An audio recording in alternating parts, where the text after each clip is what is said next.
to talk to you about the book that changed my life. As you all know, I'm an English teacher, well some of you will know. I'm an English teacher and I've grown up loving English, but one of the issues with being involved with English and loving English is that sometimes you're told that there's a particular book a particular type of book that has more value than other types of books.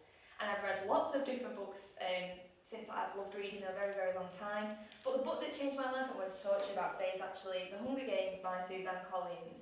That you may have read, you may have watched the film versions, but it changed my life because after reading this book I realised that there's no real type of book that should be valued above any others.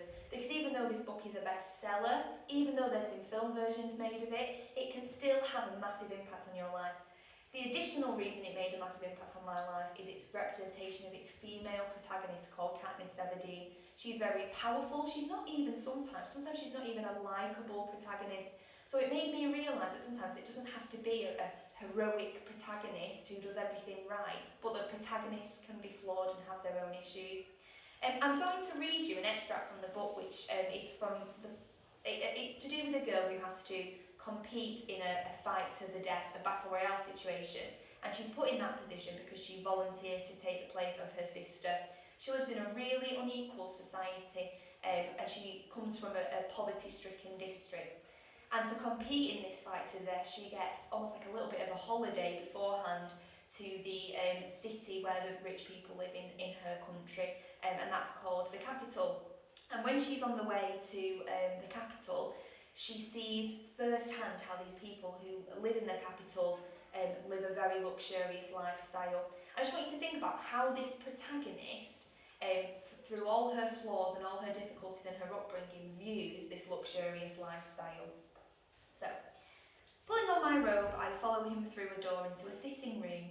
2 red couches face each other over a low table. 3 walls are blank. The 4th is entirely glass, providing a window to the city. I can see by the light that it must be around noon, although the sunny sky has turned overcast. Sinner invites me to sit on one of the couches and takes his place across from me. He presses a button on the side of the table. The top splits and from below rises a second tabletop that holds our lunch. Chicken and chunks of oranges cooked in a creamy sauce laid on a bed of pearly white grain, tiny green peas and onions, rolls shaped like flowers, and for dessert, a pudding the colour of honey. I tried to imagine assembling this meal myself back home. Chickens are too expensive, but I could make do with a wild turkey. I'd need to shoot a second turkey to trade for an orange. Goat's milk would have to substitute for cream. We can grow peas in the garden. I'd have to get wild onions from the woods. I don't recognise the grain. Our own tessera ration cooks down to an unattractive brown mush. Fancy rolls would mean another trade with the baker, perhaps for 2 or 3 squirrels. As for the pudding, I can't even guess what's in it. Days of hunting and gathering for this one meal, and even then it would be a poor substitute for the capital version. What it must be like, I wonder, to live in a world where food appears at the press of a button. How would I spend the hours I now commit to combing the woods for sustenance if it was so easy to come by? What do they do all day, these people in the capital, besides decorating their bodies and waiting around for a new shipment of tributes to roll in and die for their entertainment? So it's quite an important moment of reflection and anger almost for the protagonist there, for Katniss.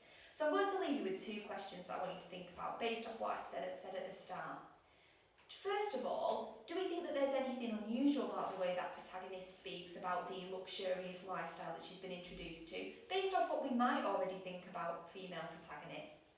And finally, slightly controversial moment of reflection, you may have noticed that was quite easy to read and to listen to.